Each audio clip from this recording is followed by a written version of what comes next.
Bien, el tema a desarrollar es el tratamiento ortopédico en pacientes con neuropatía periférica. Los objetivos de esta charla es evidenciar las causas, estudiar el tratamiento, qué nos dice la evidencia científica, tocar el tema del Charcot-Marie-Tooth, algunos casos clínicos y revisar las conclusiones. Entonces, dentro de las generalidades, nosotros debemos de entender lo siguiente. Una de las principales deformidades es la presencia de cabo en este tipo de patología. ¿Y qué es el cabo? Es la elevación anormal del arco medial, resultado sin duda del desarrollo del antepié en equino, que nos puede producir este tipo de cabo, una por pronación del antepié u otra por la flexión de los metatarsianos. Existen dos tipos más frecuentes de pie cabo. El primero es el cabo varo y el segundo es el calcáneo cabo. ¿Cuáles son las características del pie cabo varo? Uno es esa deformidad, como les decía, a nivel del medio pie producida por la pronación subsecuente del antepié que nos va a crear ese cabo con una formación de esa elevación anormal y un varo de retropié progresivo. Entonces, las características del segmento o de los segmentos del pie van a ser las siguientes. El retropié se va a encontrar con varo, el mediopié se va a encontrar con aducto, como se ve aquí, y el antepié se va a encontrar pronado, que son las tres principales deformidades que nos van a causar esta elevación anormal. El siguiente tipo es el calcáneo cabo.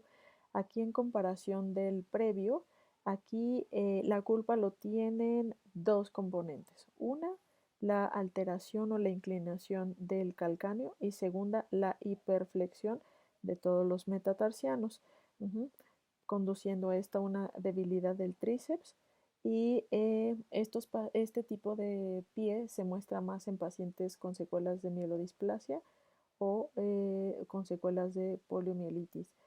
Aquí las deformidades en el segmento de pie van a ser las siguientes. Retropié, como les decía, se encuentra en inclinación, el medio pie se encuentra neutro y el antepié con flexión de todos los metas con pérdida del arco anterior.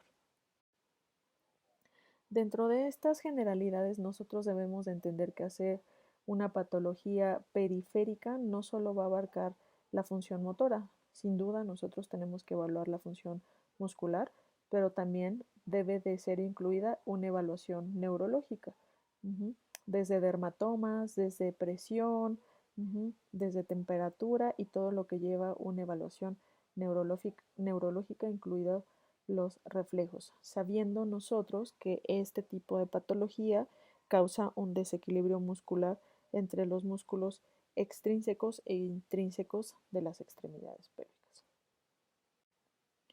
¿Cuál es la anatomía y biomecánica? Aquí hay dos grupos importantes a destacar. Por un lado, nosotros debemos entender que hay músculos agonistas y antagonistas para el adecuado balanceo del pie. Dentro del primer grupo, pues se encuentra la fascia plantar y el tibial posterior. En la primera imagen, en blanco y negro, se muestra la presencia de la fascia plantar. Nosotros debemos de recordar que la fascia plantar es el primer o el principal estabilizador del pie. Entonces, en el plano sagital, la fascia plantar en este tipo de patologías va a estar acortada con respecto a qué? Al tibial anterior, que es su fuerza buena o agonista. Ante esa debilidad del tibial anterior, él responde y algunas veces hace el hipertrabajo o adquiere una fuerza doble ante la compensación de este acortamiento de la fascia plantar. Por otro lado, está la presencia en el plano coronal del tibial posterior y de los peroneos, tibial posterior medial, peroneos laterales evertores. Entonces aquí El tibial posterior va a jalar y hace una fuerza, un papel antagonista en comparación de los peroneos, principalmente el peroneo brevis, que es el que va a estar mucho más alterado. Entonces, dicho lo anterior, la patomecánica de esto va a ser una alteración tanto en la fascia plantar como como en el tibial anterior ante la reacción o ante el no poderle ganar a la fascia plantar, hace un papel de hipercorrección y tirando hacia superior, y el peroneo corto con el peroneo largo pues también intentan hacer su papel ante la mayor fuerza del tibial posterior. Eh, Sin duda la deformidad, como se muestra en la imagen roja o blanco y negro, la deformidad en martillo se muestra por la primera, pues por la caída del arco anterior, y segunda, por ese trabajo doble o ese hiperesfuerzo que hace el extensor largo del hálux. Entonces, a tenerlo presente. ¿Cuál es la etiología? Rara vez estos pacientes, solamente una de las etiologías, solamente la etiología a nivel medular es el que se puede presentar antes de los 3 años, como es la mielodisplasia, sí, la mielodisplasia. Pero lo que es etiología central o cerebral y etiología periférica, eso rara vez se presenta antes de los 3 años. Entonces, dentro de los antecedentes cerebrales o centrales, la más frecuente es la parálisis cerebral, así como algunos tipos de ataxia. Estos pacientes evidentemente no solo están afectadas las extremidades torácicas y pélvicas, sino a nivel cognitivo, con espasticidad, hipotonicidad, o dependiendo qué tipo de daño cerebral lleve. La otra etiología es a nivel medular, y aquí, como les decía, aquí casi siempre la deformidad se va a presentar unilateral, no bilateral en comparación de la central, y podemos descartar varios antecedentes.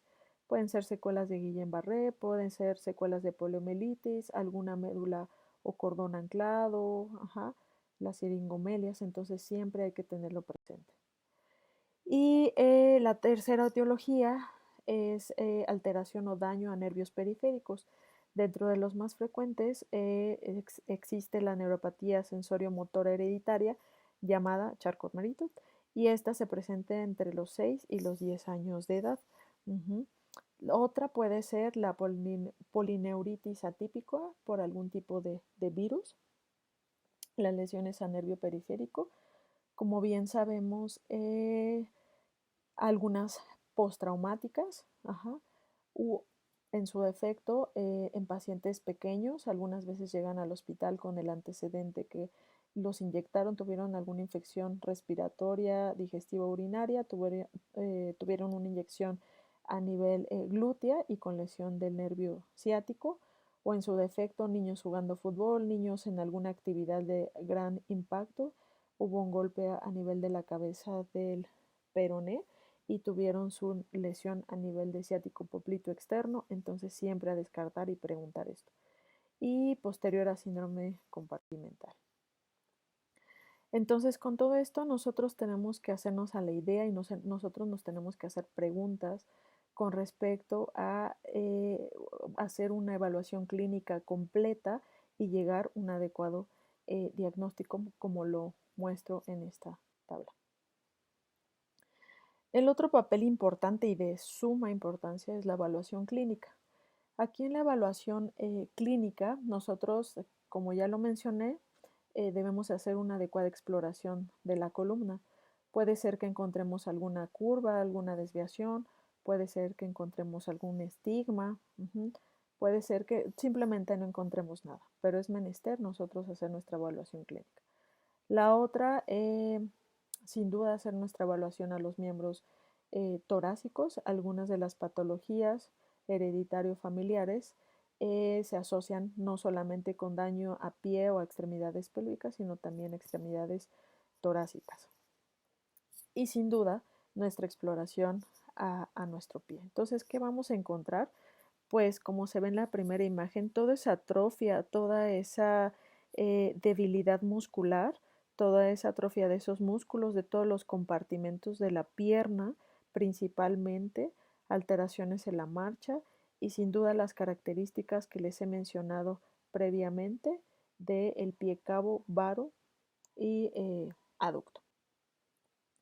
El test o prueba de Coleman nos va a ayudar para verificar si esa deformidad del retropié puede corregir o no.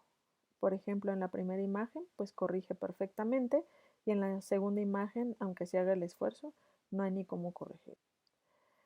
Otro dato importante y de suma relevancia son los cambios sensoriales que se van a presentar. No solamente motores, no solamente vas a ver la deformidad, sino siempre debemos de identificar esos cambios sensoriales. ¿Por qué? Porque son los que te van a determinar también de mayor peso cuál va a ser tu tratamiento. Uh-huh. Uno de los cambios sensoriales es esa pérdida de la vibración. Uh-huh. Se pierde también el sentido de la posición. Hay cambios a nivel de la piel y puede haber dolor no solo en los puntos de presión, sino en todas las partes, desde la pierna hacia distal.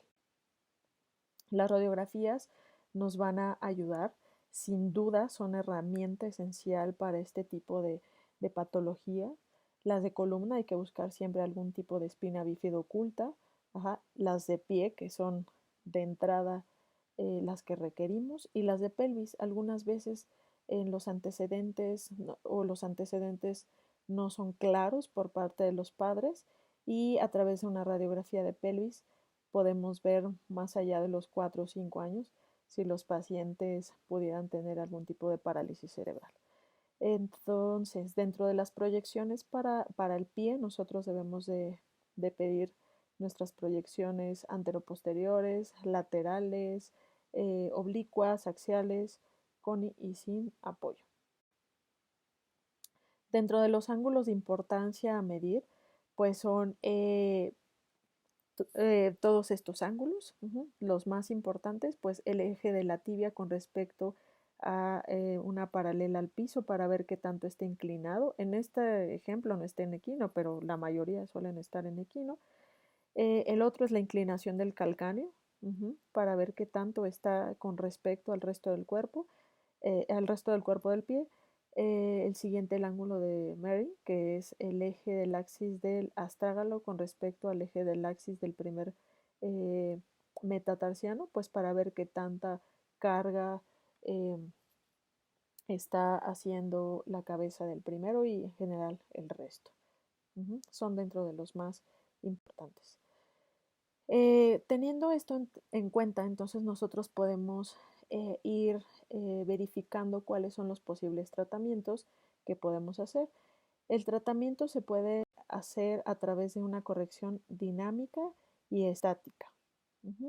Dentro de la corrección de este tipo o el tratamiento que podemos ofrecer, cuáles son los objetivos a determinar y cuáles son las características que debemos de tener en cuenta.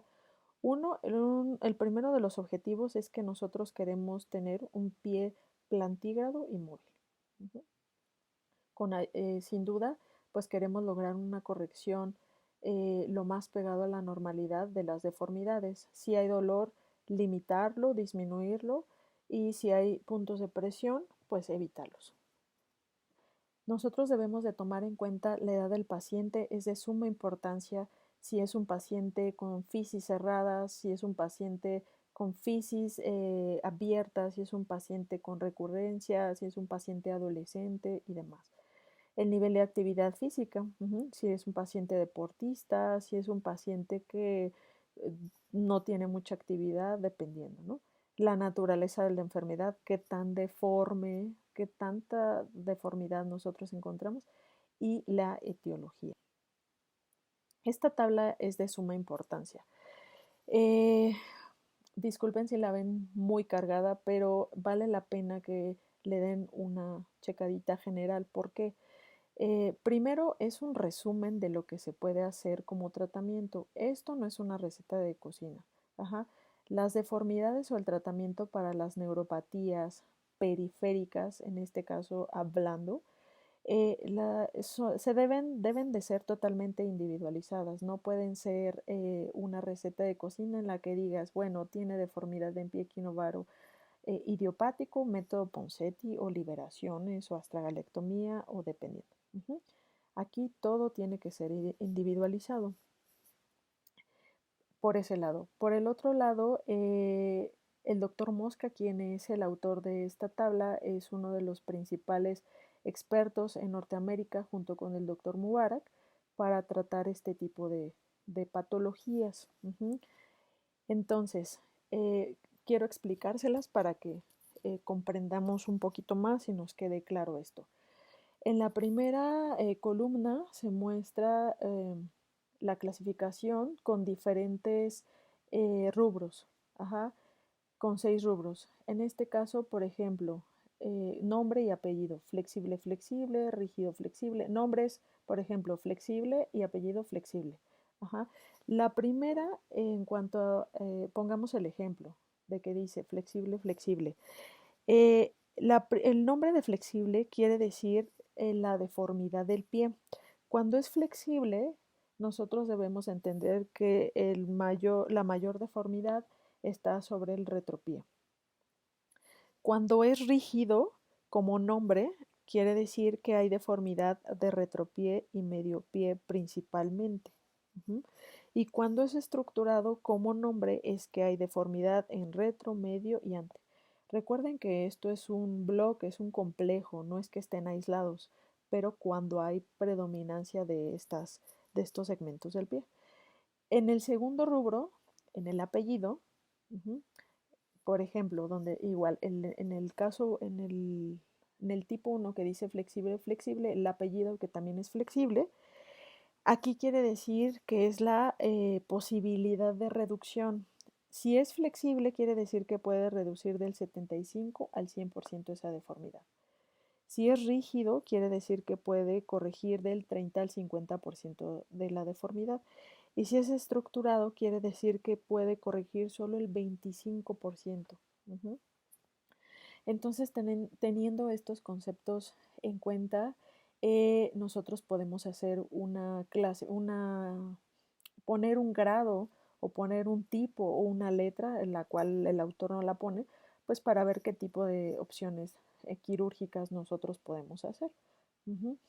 Dentro de las opciones quirúrgicas, por ejemplo, si se dan cuenta en los que son flexibles o rígidos flexibles, la mayoría pueden ser tratados con transferencias de tendones, liberaciones mediales, liberaciones posteromediales, un tanto a la carta.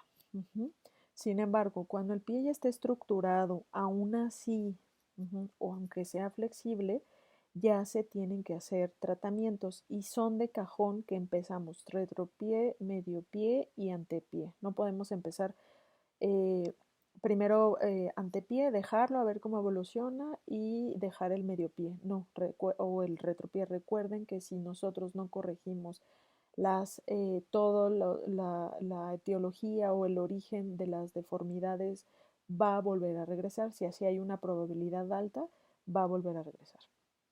Entonces, si se dan cuenta que a partir de la clasificación estructurado flexible hacia abajo hasta el estructurado crónico y con recurrencia, siempre está indicado hacer tejidos blandos y aparte las osteotomías.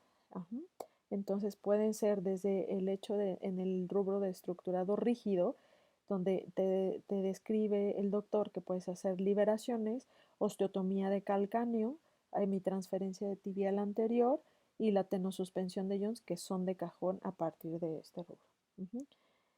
Hasta el último, donde el pie está estructurado, multitratado, con recurrencia, donde no solamente esto puede ser hecho, sino también tener en cuenta que tarsectomías y artrodesis son opción quirúrgica. Entonces, dicho lo anterior, nosotros, como lo menciona el autor, podemos hacer esas liberaciones posteromediales, esas hemitransferencias a esos pies flexibles o rígidos flexibles, la tenosuspensión de Jones que va a partir del estructurado aunque sea flexible, siempre, o la transferencia del extensor común al peroneo corto o al anterior, al tercer peroneo. La fascia plantar siempre va de cajón. Lo que no va de cajón siempre son las osteotomías de apertura de la primera cuña, pero la fascia plantar sí. Las osteotomías de calcáneo, que a partir de que se hace rígido el pie, son de cajón. Las osteotomías de cierre de cuboides y de apertura de plantar de primera cuña para corregir el medio pie. Las osteotomías de flexoras de primer metatarsiano.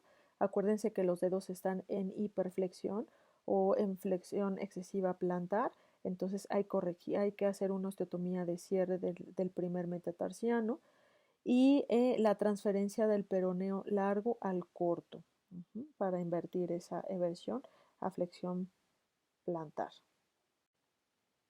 Las tarsectomías como tratamiento, y las artrodesis también como tratamiento.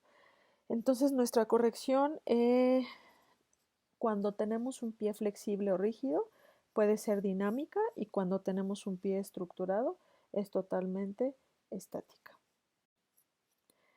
¿Qué nos dice la evidencia científica de esto? ¿Sirven? ¿No sirven? Vamos a ver. Entonces, en cuanto a la liberación de tejidos blandos desde el 2001, todos estos procedimientos están descritos en ediciones de ortopedia pediátrica, en ediciones de ortopedia general. Sin embargo, ¿qué nos dice la evidencia? En el 2001 se hace un estudio de estos pacientes, y en cuanto describiendo la liberación medial y posteromedial con una tasa de éxito de 83%. Hasta ahorita en revisiones no ha cambiado, va del 83 al 85%. Por eso no suele ir aislada cuando el pie empieza a ser rígido. La transferencia de tendones, también Haas, a través de este artículo, si se dieron cuenta, en la tabla del doctor Mosca, ahí no menciona la transferencia de tibial posterior. Casi siempre es la transferencia de tibial anterior y es hemitransferencia, sabiendo que en pacientes con patología neurológica, en neuropatías periféricas, la recomendación es hacer hemitransferencias para evitar la hipercorrección. Pero aquí este autor en el 2003 nos menciona que ¿por qué no transferir el tibial posterior y por qué no hacerlo a total?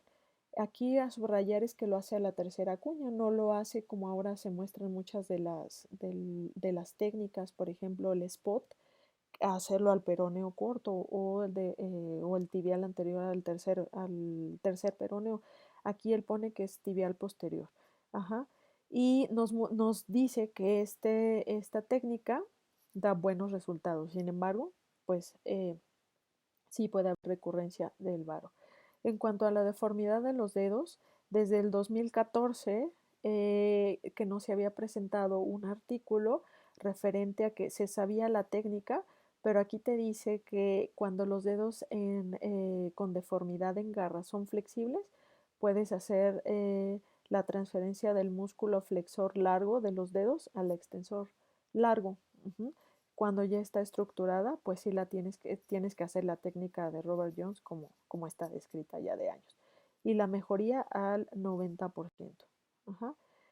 En cuanto a las osteotomías, el doctor Mubarak, como les mencioné, un gran experto también en neuropatías periféricas.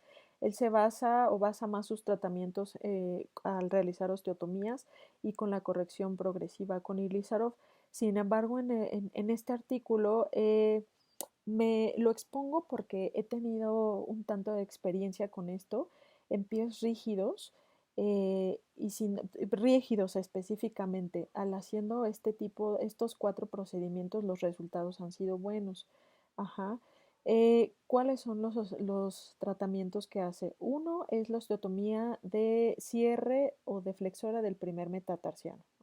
Segunda, la osteotomía de apertura plantar de la primera cuña. Uno para aumentar la longitud de la barra medial y 2 para ayudar a quitar el cabo. La tercera es la cuña de cierre de cuboides, eso bien importante para mantener bien balanceada la barra lateral, y la osteotomía de deslizamiento con fasciotomía plantar y transferencia del peroneo largo y corto. Él con una serie de 20 pacientes tuvo buenos resultados y con que, pues concluyendo o con el objetivo de que evitar tener algún tipo de tratamiento mucho más radical y evitar fusiones. En cuanto a las tarsectomías, descritas igual, pero en el 2005 fueron como de las primeras tarsectomías que dan resultados, perdón, estudios que dan resultados. Nos dice que son de buenos, nos dice que, claro, Groner, que son de buenos resultados. Sin embargo, pueden presentar complicaciones hasta el 30%. ¿Cuáles de estas? Pues que no pegue la tarsectomía, que se vaya pseudo, que haya lesión cutánea, o simplemente que vuelva a regresar la deformidad. Cualquier tipo que quiera uno configurar o como quiera configurar uno la osteotomía a nivel de domo, la osteotomía de yapas, la transcunial, de base lateral, de base medial, balanceada, entonces ahí dependiendo. La osteotomía del calcáneo, esto es básico, ¿no? Este artículo es básico, donde se describe la técnica de Dwyer, siempre para varo fijo, para esos pies que son rígidos o estructurados. Y sin duda menciono de Dwyer o de deslizamiento, los dos tienen la capacidad de corregir del 80-90%. De hecho, hay artículos que te mencionan que todavía la de deslizamiento corrige un poquito más, pero en general esa es la corrección. ¿Qué nos dice la evidencia de las artrodesis? Sin duda, pues que son procedimientos de rescate, no son procedimientos de entrada. Acuérdense de la tablita y son procedimientos que donde ya han sido multitratados o ya no hay otras opciones, ya hay pérdida de la incongruencia ya hay incongruencia articular, ya hay disminución de las líneas articulares, deformidades severas, estructuradas, rígidas, ¿no? Y cuando el paciente ya ha completado la maduración ósea. Este artículo se los muestro porque es relevante el simple hecho que su seguimiento fue a 21 años. No es un seguimiento que sea 1 o 2 años, a 21 años. Y donde los pacientes dicen donde el autor dice que a pesar de que le hagas artrodesis, son datos de mal pronóstico cuando los pacientes han sido multitratados, que 3, 4, 5 se van a 9 cirugías, por decir algo, y la deformidad regresa, los resultados o el pronóstico va a ser evidente. Entonces, tenerlo en cuenta.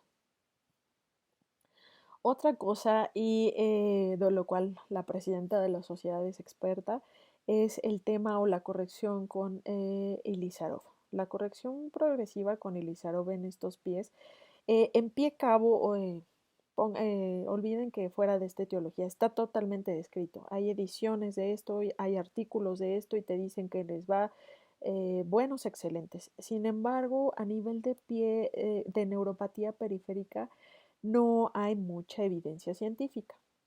Con grandes series, con buenos estudios o análisis, estudio metodológico que nos diga que el resultado final. Sin embargo, la doctora Daniela Velázquez, que lleva la clínica de alargamientos en el hospital donde estamos, ha tenido varios casos de ello. Los resultados a corto tiempo han sido buenos. Vamos a vigilarlos. Entonces, no descartar esta técnica para la corrección. Y referente a la más frecuente neuropatía periférica familiar hereditaria, pues es el Charcot-Marie-Tooth. El Charcot-Marie-Tooth es una neuropatía sensorial motor hereditaria descubierta o descrita primeramente en 1873. Es del grupo de las enfermedades más grande de las enfermedades hereditarias y su prevalencia se va del 0.5 a 1 en 2.500 pacientes. Hay muchas formas, hay muchos tipos, sin embargo, los más frecuentes son estos 5 tipos. Todos van a estar caracterizados por una conducción nerviosa lenta. El tipo 1, que es el más frecuente y el menos recurrente, hasta el tipo 4, 3 y 4, que son los más, desarrollan pies mucho más complejos, y el X, pues ligado al X. ¿Cuáles son las características clínicas de esta enfermedad? Pues primero, como se observa en el video, pues las alteraciones en la marcha. El paciente va a tener una marcha en forma, lo caracterizan o lo hilan un poquito con como caminan las gacelas. Ajá. Debilidad de las extremidades distales, la atrofia muscular que se ve de la rodilla, en general de todo, pero de la rodilla hacia distal es más generalizado, las deformidades de los pies, la atrofia muscular en niños muy pequeños, cuando entre los 6 y 7 que empieza esta patología, pues les cuesta subir escaleras, para correr son lentos, se tropiezan. En niños mayores, pues evidentemente las deformidades y las lesiones frecuentes a tobillo, o no dan el rendimiento adecuado en actividades deportivas. Uh-huh.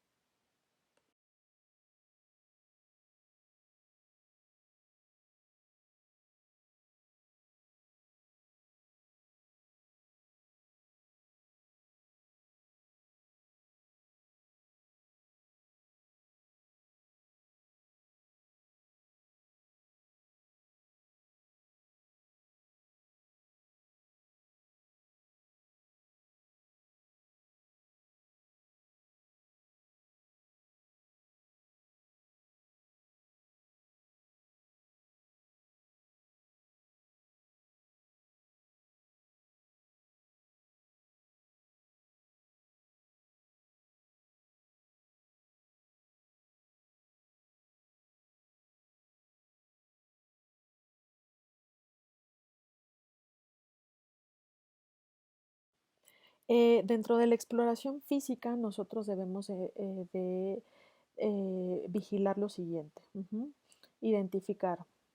eh, el retropié va a estar en varo o invertido, como lo observamos aquí. El mediopié en aducto y el antepié va a estar pronado, como se observan en las 3 imágenes. Siempre hay que revisar. La mayoría de veces tienen estos pacientes ausencia de vello, el vello adelgazado por todas estas alteraciones sensoriales. Los reflejos van a estar disminuidos, va a haber hipotrofia de todos los compartimentos de la pierna, principalmente el posterior, y la distribución de los pesos van a estar anormales, haciendo o formaciones de hiperkeratosis. No solamente tenemos que revisar los pies, también las extremidades torácicas, ¿no? Las manos, por ejemplo, en esta enfermedad son las más afectadas. Va a haber hipotrofia de los compartimentos de la mano y del antebrazo. Con hipotrofia de la zona hipotenar, eso es bien característico, y cuando la enfermedad es muy avanzada, no solo la atrofia muscular, sino de los músculos, de los compartimentos de la mano, sino también de las contracturas musculares. Ajá. Una vez más, subrayando, aquí en Charcot-Marie-Tooth vale mucho la pena tomar en cuenta o estudiar las disfunciones sensoriales. No solamente es que los pies o las extremidades pélvicas se ven alteradas, la marcha se ve alterada, sino también tenemos que revisar qué tanta afectación hay a nivel sensorial. Si hay reflejos disminuidos, si hay temblor fino esencial, si hay alteraciones en la coloración de la piel, si hay sequedad de manos y pies, si hay cambios a nivel de la voz, si escucha bien el paciente. Todo esto tiene que ver con esta enfermedad. Otro estudio que nos puede ayudar son las alteraciones, el análisis de la marcha o de movimiento a través de 3 componentes. Pues el análisis de movimiento, para ver qué tanta armonía hay en la marcha de todos estos conceptos. La otra es la podobarografía, como se muestra en la imagen, cuáles son los puntos de apoyo, cómo están funcionando los músculos, y la electromiografía para documentar pues, y analizar estos trastornos, ¿no? Siempre teniendo en cuenta pues, que va a haber un imbalance muscular en esta patología. La otra, con mucho más especificidad, es la electromiografía. Hasta 95% se va la especificidad de este estudio de gabinete. Ujú.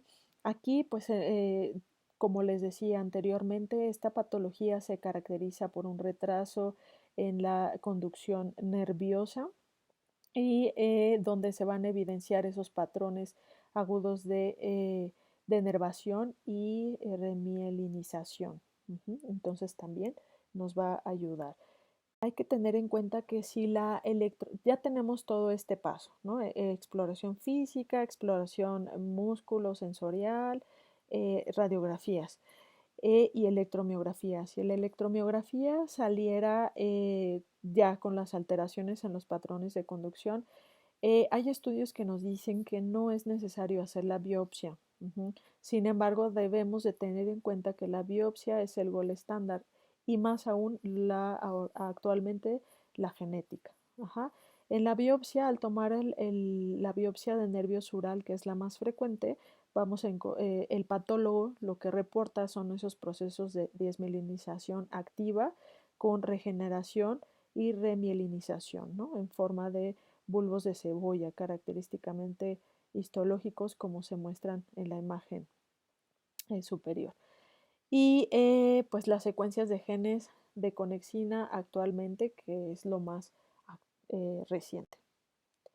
¿Cuáles son los objetivos del tratamiento en el Charcot? Pues el manejo de las limitaciones funcionales. ¿En qué aspecto? En si hay dolor, evitarlo, limitarlo. Si hay inestabilidad en la marcha, pues lograr lo más que se pueda la estabilidad de ello y la adaptación del calzado. Entonces el tratamiento, como lo sabemos, va a depender del grado de afectación y la estructuración de las deformidades, ya descrito previamente. Todos estos tratamientos podemos hacer ya descritos previamente, pero ¿qué nos dice la literatura? ¿Cómo les va mejor a estas deformidades severas de Charcot-Marie-Tooth? La mayoría nos dice que al hacer osteotomías les va mucho mejor. Se cambian los puntos, los vectores de apoyo, cambia consecuentemente la biomecánica y sin sacrificar la articulación. No son suficientes las liberaciones de tejidos blandos para este tipo de neuropatía periférica. Las indicaciones de artrodesis, Spiegel es un autor que igual, además de Mosca Mubarak, Daniel Spiegel es un autor que ha estudiado muy bien este tipo de pacientes y las indicaciones para la artrodesis.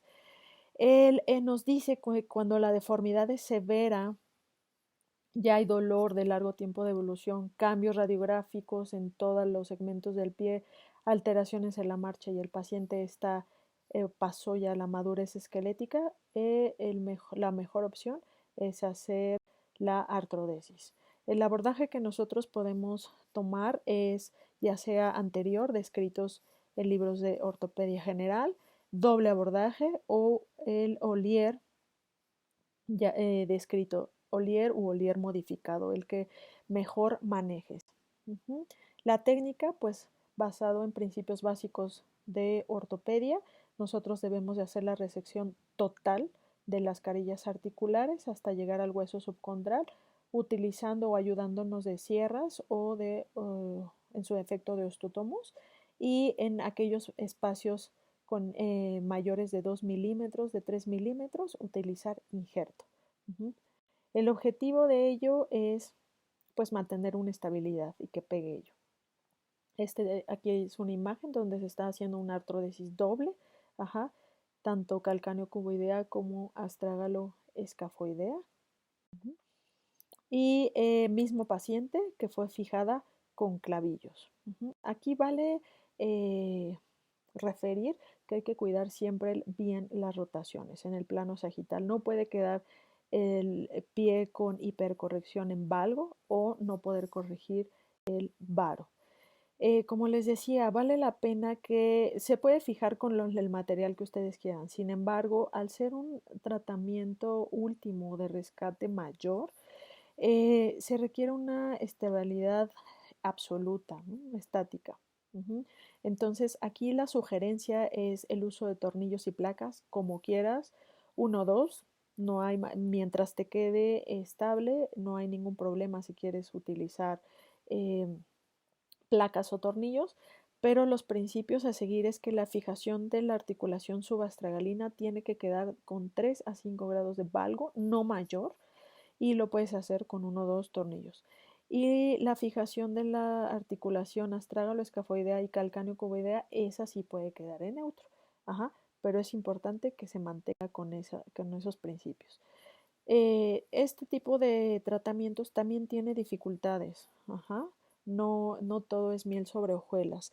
Eh, ¿Cuáles pueden ser? Pues uno, que regresen que no puedas corregir las deformidades en equino varo, que lo dejes igual pero con material. La otra es que hagas una hipercorrección, una hipercorrección de las deformidades. Y dentro de las más frecuentes que poco se describen o que poco se evidencian son las lesiones dérmicas y dificultad para la cobertura. Son cirugías súper amplias. Aquí, por ejemplo, se hizo un abordaje anterior, se necrosó. Claro, está descrito que es de los más o que le pueden tener mucho más daño, eh, sufrimiento dérmico. Sin embargo, es de los que mayor visibilidad tienen a la hora de cirugía. Entonces, pues hay que elegir adecuadamente cuál es el abordaje a seguir. Por otro lado, en este estudio, acorde a la evidencia científica, pues sí, nos dicen hagan artrodesis. Pero ¿qué pasa? En este estudio de 26 pies es uno de los primeros estudios que no dice, no nos describe si hubo complicaciones, pero sí nos dice que de 26 pies, 15 tuvieron buenos a excelentes resultados. Siguiendo el año, 3 años después, una serie mucho más larga de 38 pacientes, las conclusiones son muy buenas porque aparte de que el seguimiento fue a 10 años, sí describen algunas de sus dificultades, dentro de las cuales que regresó la deformidad y que sí hubo pseudoartrosis. Y lo que recomiendan es que sí, la artrodesis, la triple artrodesis puede ser utilizada como una opción quirúrgica con resultados buenos y satisfactorios, pero tiene que ir en mezcla con algún otro tratamiento, por ejemplo, liberaciones o transferencias para que los resultados sean mucho mejores. Entonces, dentro de las complicaciones de este tipo de procedimiento es que puede existir la persistencia del varo, como les decía, las no uniones y no solamente del varo, sino la persistencia del equino y pronaciones. En cuanto a Lizarov, como les mencionaba, en Charcot-Marie-Tooth sí ya hay series descritas con buenos resultados, en donde este tipo de técnicas la utilizan para mejorar la forma del pie. Entonces, dicho lo anterior, vamos a presentar estos dos casos eh, radiográficos brevemente. Es un masculino de 7.1 años con deformidad en pie izquierdo progresiva. Su deformidad principal fue en cabo varoaducto, él primeramente diagnosticado como pie equinovaroducto congénito y llevó todo su tratamiento, todo el método Ponseti, 21 yesos en total y recidivó. Algunos colegas le toman biopsia de nervio sural y resulta que es un Charcot-Marie-Tooth. Actualmente el paciente, o en ese momento el paciente llega con un dolor 3 de diálisis, con dolor en la barra lateral del pie y el tibial anterior con 3 de 5. Si se dan cuenta, estas son sus imágenes clínicas, todas las deformidades ya descritas y las radiográficas. Entonces le deciden hacer fasciotomía plantar, Dwyer izquierdo, osteotomía deflexora del primer metatarsiano y transferencia del peroneo largo al corto. Y este es su seguimiento a 1 año. Regresa la deformidad y con un dolor 6 de 10 sobre la barra lateral. Entonces está próximo a ser intervenido. El caso 2 es una adolescente de 17 años quien a los 9 años comienza con dificultad para la marcha, deformidad en pie bilateral. cabo varoaducto y dolor moderado en la barra lateral. Esas son las proyecciones laterales. Entonces, el pie derecho es el que mayor molestaba, por lo cual se decide hacer Dwyer y artrodesis calcáneo cuboidea. Ajá. Un año después regresa con esta deformidad y con mayor dolor. Si se dan cuenta, poco se ve la integración o la artrodesis calcáneo cuboidea. Y con todo esto le deciden hacer una triple artrodesis con fijación a través de clavillos y colocación de injerto. Y un año después, a pesar de los resultados, ¿qué digo? Pues porque hay deformidad o hay recidiva de la deformidad y aparte hay no unión de las articulaciones artrodesadas, pero no presenta dolor, entonces, bueno, en seguimiento. Y la contralateral, si se dan cuenta, pues igual, con las deformidades. Entonces, con ello nosotros podemos concluir lo siguiente. Dentro de las neuropatías periféricas, la deformidad más frecuente, progresiva, es el pie neurológico cabo.